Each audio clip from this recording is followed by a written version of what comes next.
The first-class cabin went silent the moment the flight attendant stepped in front of Sophia. "Ma'am, there seems to be a mistake. This section is for first-class passengers only." The words cut through the quiet like a cold draft. Sophia Mendez froze mid-step. The ticket in her hand, perfectly valid, suddenly felt like contraband. 1,000 polished eyes shifted toward her. No one knew that within minutes, the hierarchy of this cabin would turn upside down. Sophia's fingers brushed the watch on her wrist, Eduardo's first gift, a memory from the day they met. At 35, she wore a simple, elegant dress that stood out sharply against the designer armor filling the premium cabin. Stellar Airways' first-class section gleamed. Wide recliners lined in cream leather, chrome accents shining under the soft glow, a faint mix of champagne and citrus in the air. Uniforms pressed to perfection.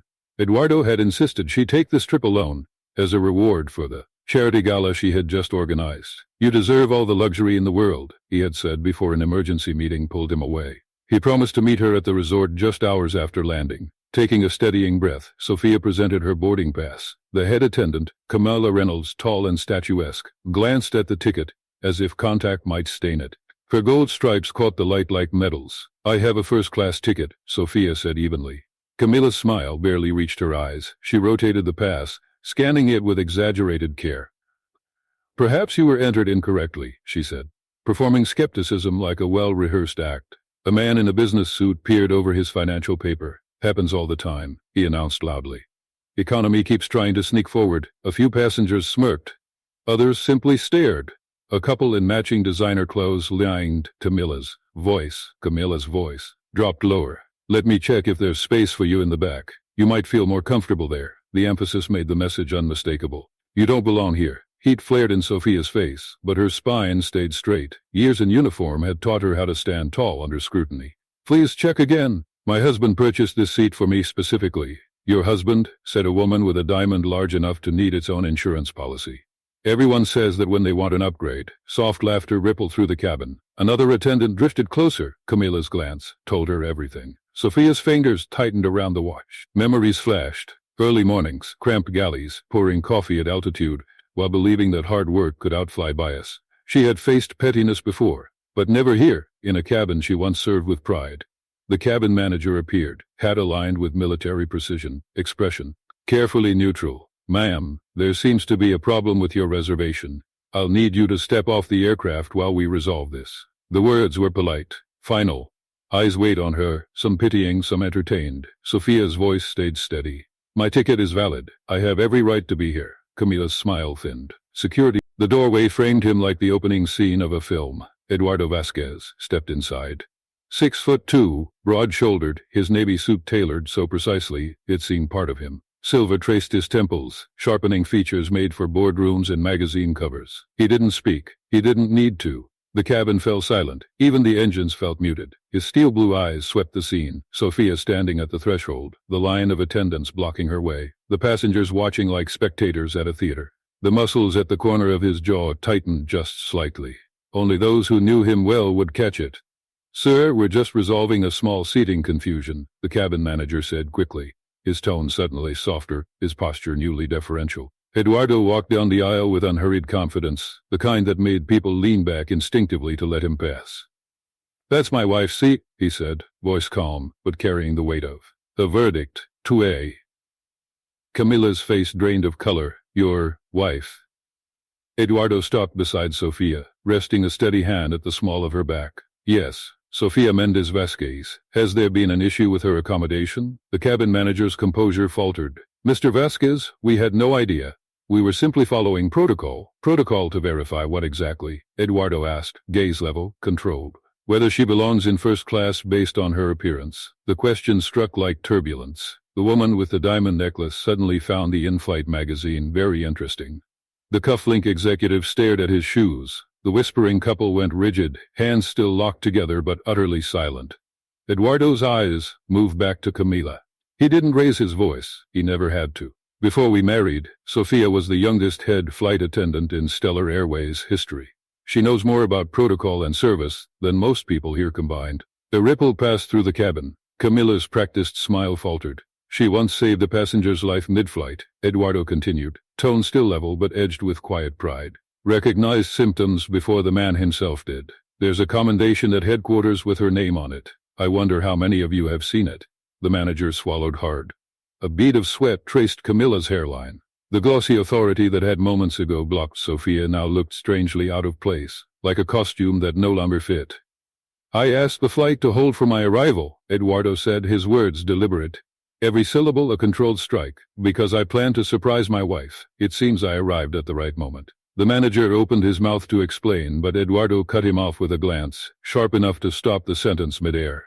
He is the majority shareholder of Stellar Airways, Eduardo said, evenly and deeply concerned by what I just witnessed. The statement dropped like a silent alarm. Someone near the window gasped. Camilla's knuckles whitened on the seatback. The gold pin on her jacket suddenly looked like it weighed 10 pounds. We were only following procedure, the manager said, weakly.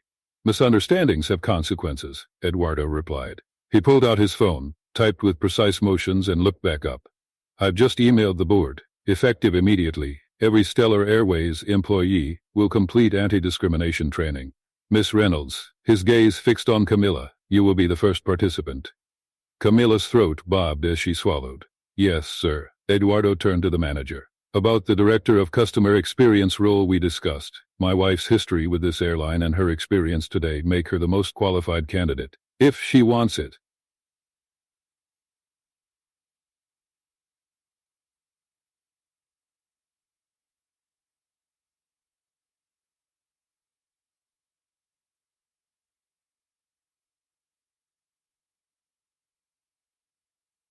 But a quiet anchor. He addressed the entire cabin, voice dropping just enough to make everyone lean closer. Ladies and gentlemen, I apologize for the delay. Champagne will be complimentary for the duration of the flight. And please, ensure my wife receives every courtesy.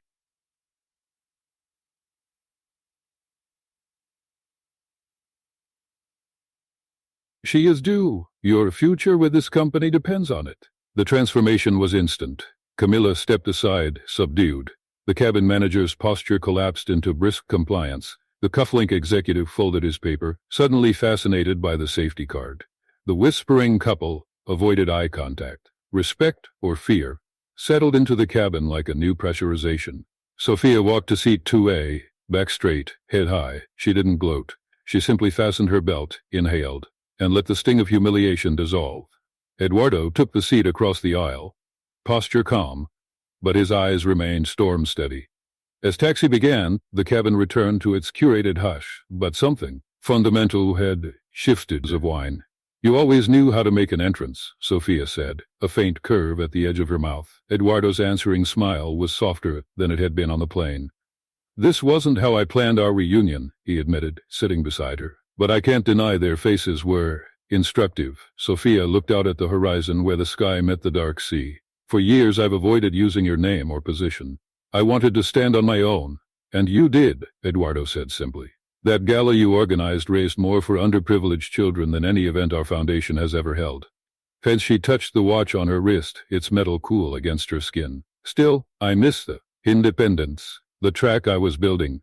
That's why I created the Director of Customer Experience role, Eduardo said, his tone measured. This isn't a favor. It's alignment. You have the discipline, the judgment, and the credibility to fix what I saw today. The company needs that. Sophia turned to him, surprise flickering in her eyes. You planned this before the flight. Eduardo nodded. It was going to be your anniversary gift. You taught me long ago what happens at altitude, the power of small moments, of dignity given or denied. I can't think of anyone better to lead this change.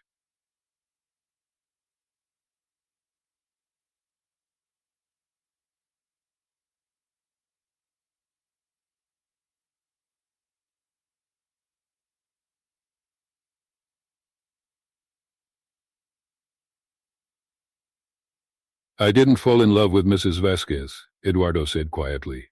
I fell in love with Sofia Mendes, the flight attendant who treated a nervous child and a CEO with the same respect. The last glow of sunset caught her watch, turning it briefly into a small golden star. Sophia took a slow breath, lighter than she had felt in years. Then I think it's time for a new chapter.